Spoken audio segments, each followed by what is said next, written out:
Hi எல்லோருக்கும் வணக்கம். Big boss season 8 Tamil. So அந்த வீடியோவில் நம்ம இன்னைக்கு 24/7 லைவ் ஸ்ட்ரீம் என்ன நடந்துச்சு அப்படிங்கிறத பற்றி தான் டிஸ்கஸ் பண்ண போகிறோம்.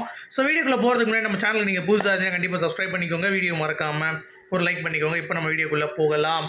ஸோ இன்னைக்கு 2 பேர் உள்ளே வந்திருந்தாங்க. ஸோ பவித்ராவுடைய ஃப்ரெண்டு மற்றும் விஷாலோடைய ஃப்ரெண்ட் அப்படிங்கிறது உங்கள் எல்லாத்துக்குமே தெரியும். அது வந்து தங்கச்சியாக ஆக்சுவலாக நம்ம வந்து அவங்க ரொம்ப க்ளோஸாக இருந்ததுனால அவன் வேறு ப்ரப்போஸ் பண்ணுன்னு இருந்தானா மேபி ஸ்கிரிப்ட் படி உள்ளே அனுப்பியிருக்காங்க அப்படின்ற மாதிரி நான் யோசிச்சிருந்தேன்.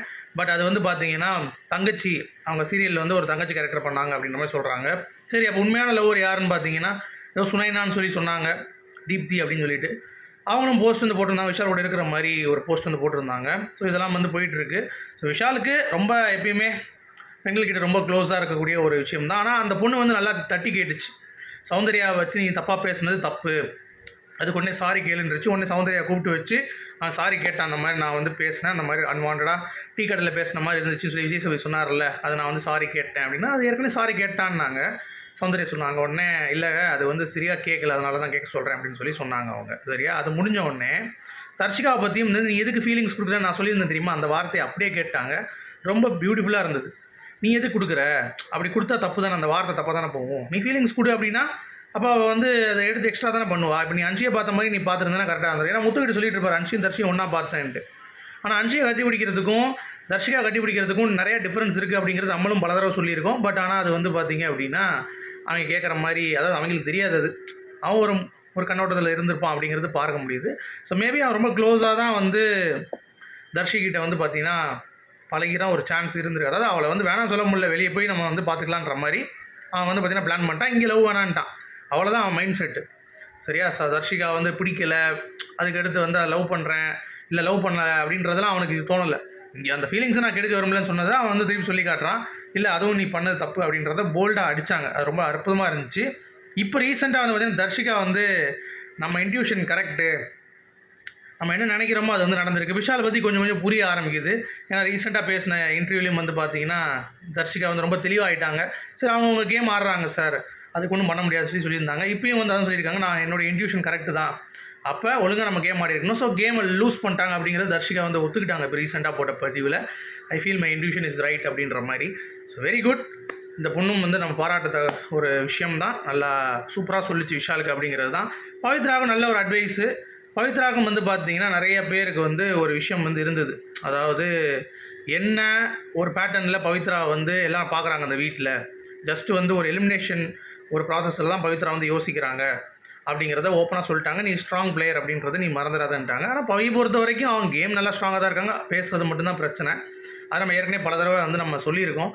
பட் அது இருந்தாலும் ஜாக்லின் கிட்டே வந்து ஸ்ட்ரெயிட்டாக போய் பேசிட்டாங்க. இன்றைக்கி அதுவும் நடந்துச்சு. அதாவது விஷால் சௌந்தர்யா கிட்ட மன்னிப்பு கேட்டு அந்த விஷயத்தை இது பண்ணிட்டான்.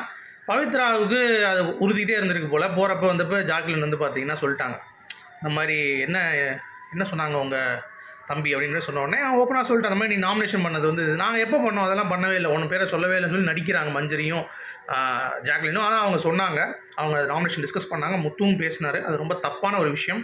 அதை அவங்க புரிஞ்சிக்கவே இல்லை, அதை தோணவும் இல்லை, அது பேசியிருக்க கூடாது அப்படிங்கிறது என்னுடைய பேட்டர்ன். ஆனால் அவங்க என்ன சொல்கிறாங்கன்னா, அப்படிலாம் நாங்கள் சொல்லியிருக்கோம், முன்னாடியே சொல்லியிருக்கோமே நீ தான் வீக் பிளேயர்ன்ட்டோன்னே அது அவன் சொல்கிறா பவித்ரா இல்லை அப்படிலாம் சொல்லவே இல்லை அப்படின்றா. சரியா, அதுக்கு அடுத்து ஓகே அப்போ உன்ட்ட சொல்லலை, உனக்கு தப்பாக தெரிஞ்சிருக்குன்னொடனே நம்ம ஜாக்குக்கும் மஞ்சரிக்கும் ஒரு அடி அடித்தாச்சு. இப்போ யோசிச்சு பேச மாட்டாங்க. நைட்டு போய் ஓரமாக உட்காந்து பவித்ரா அடி ஃபீல் பண்ணா, அவள் பண்ணுறது கரெக்ட், நம்ம சொன்னது கரெக்டு தானே, அது என்ன தப்பு இருக்குது. மஞ்சரி இப்போயே சொல்கிறாங்க அவள் பாட்டம் 3 தானே, அதில் என்ன அப்படின்ட்டு. ஏன்னா அந்த பொண்ணு வந்து ஷைமலா இருக்காங்கல்ல, அந்த ஃப்ரெண்டு வந்துட்டு மஞ்சரிட்ட கேட்டாங்க, என்ன நீ ஒன்றால் தான் தெரியாதுன்னு இருக்கு, அதெல்லாம் தப்பு அப்படின்ற மாதிரி அந்த ஸ்டேட்மெண்ட்டுக்கு ஒரு முற்றுக்கட்டை வச்சுட்டாங்க. ஏன்னா அது தப்பு தான், அவங்களும் அது எஃபர்ட் போட்டிருக்காங்களா பவித்ரா, அதுக்கு நீங்கள் வந்து அது மொத்தமாக நீங்கள் கிரெடிட் எடுத்துக்க முடியாதுல்ல, அது ரொம்ப தப்பு அப்படின்ற மாதிரி சொன்னாங்க. பட் ஜாக்குக்கும் மஞ்சரிக்கும் அது புரியவே இல்லை, அவங்க என்ன எக்ஸ்பிளைன் பண்ணுறாங்க அப்படிங்கிறது. அவங்க ஃப்ரெண்ட்ஸும் வந்து சொல்லி புரிய வைக்கிறாங்க ஜாக் கிட்ட மஞ்சரிக்கிட்டையும். மஞ்சரி வந்து அப்பயும் வந்து இல்லை நான் அப்படி சொல்லவே இல்லையே அப்படின்றாங்க. நீங்கள் அப்படி தான் சொன்னீங்க, ஜாக்கும் கூட இருந்தாங்க அப்போ அப்படிங்கிறது தான்.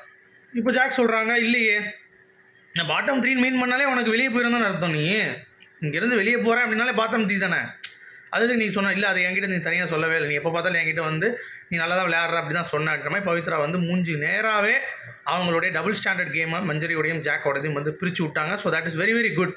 நான் ரியலாக இருக்கிறவங்க இயல்பாக இருக்காங்கன்னு சொல்லிட்டு ஆக்சுவலாக சௌந்தர்யா சொல்கிற போதில் பவித்ரா சொல்லிடலாம். ஓரளவுக்கு இயல்பாக இருக்காங்க அப்படிங்கிறது பார்க்க முடியுது. அதை வந்து நல்லாவே டெமான்ஸ்ட்ரேட் பண்ணிட்டாங்க. அடுத்து முத்து வெளியே உட்காந்து விஷாலுக்கு இதெல்லாம் கவலைப்படாத வாழ்க்கையில் இதெல்லாம் சகஜண்டா விட்றா அப்படின்ற மாதிரி, இன்னும் ஒரு 3 வாரம் தான் பல்ல கடிச்சு ஓடிடலாம், நீ அதை பற்றிலாம் எதுவும் ஃபீல் பண்ணிக்காத, கலங்கவே கலங்காத, நான் இருக்கேன் உனக்கு கூட, சரியா? அது மட்டும் இல்லாமல் நீ உடஞ்சி உட்காந்தனா முன்ன சப்போர்ட் பண்ணுறவங்க உடஞ்சி உட்காந்துருவாங்க, நீ தப்பு பண்ணால் கூட அவங்க சப்போர்ட் பண்ணி முட்டு கொடுத்துருவாங்க, நல்லது பண்ணாலும் உனக்கு சப்போர்ட் பண்ணுவாங்க, நீ உடஞ்சி உட்காந்துனா அவங்களும் உடஞ்சி உட்காந்துருவாங்கடா, அந்த மாதிரி பண்ணான்னு சொல்லிட்டு இவரும் வந்து அட்வைஸ், அருணும் வந்து அட்வைஸ் பண்ணிகிட்டு இருக்கான். இந்த மாதிரி நீ எது தப்பு பண்ணுறேன்னு ஃபீல் பண்ணிட்டு இருக்கேன், நான் ஃபீல் பண்ணிகிட்டு இருக்கான், ஐயோ ஒரு தப்பு பண்ணிட்டனோ தர்ஷிகா மேட்டரில், இல்லை வந்து சௌந்தர்யா இல்லைன்ட்டு, அதெல்லாம் நீ ஃபீல் பண்ணாத, இனிமேல் நம்ம ஓடுவோம் அப்படிங்கிறது தான். ஸோ இந்த நாமினேஷன் இஷ்யூவும் முடிஞ்சிருச்சு, இதுவும் முடிஞ்சிருச்சு, எல்லாமே முடிஞ்சிருச்சுங்க. பிரச்சனை இன்னும் ஒன்று தான் இருக்குது. அன்ஷிதாவும் பவியும் பேசுகிறாங்க, என்ன முத்து ஜாக்லின்லாம் பெரிய ஸ்ட்ராங் நினச்சிட்டு இருக்காங்களா அவங்க அப்படின்ற மாதிரி. ஆமாம்மா அப்படி தான் நினச்சிட்டு இருக்காங்க, என்ன பண்ணுறது, நீங்கள் ஒழுங்காக ஆடி இருக்கணும், ஆடாமல் இருந்தால் அவங்க அப்படி தான் நினைப்பாங்க. உங்களுடைய கருத்துக்கள் மீண்டும் சந்திப்போம். Good bye.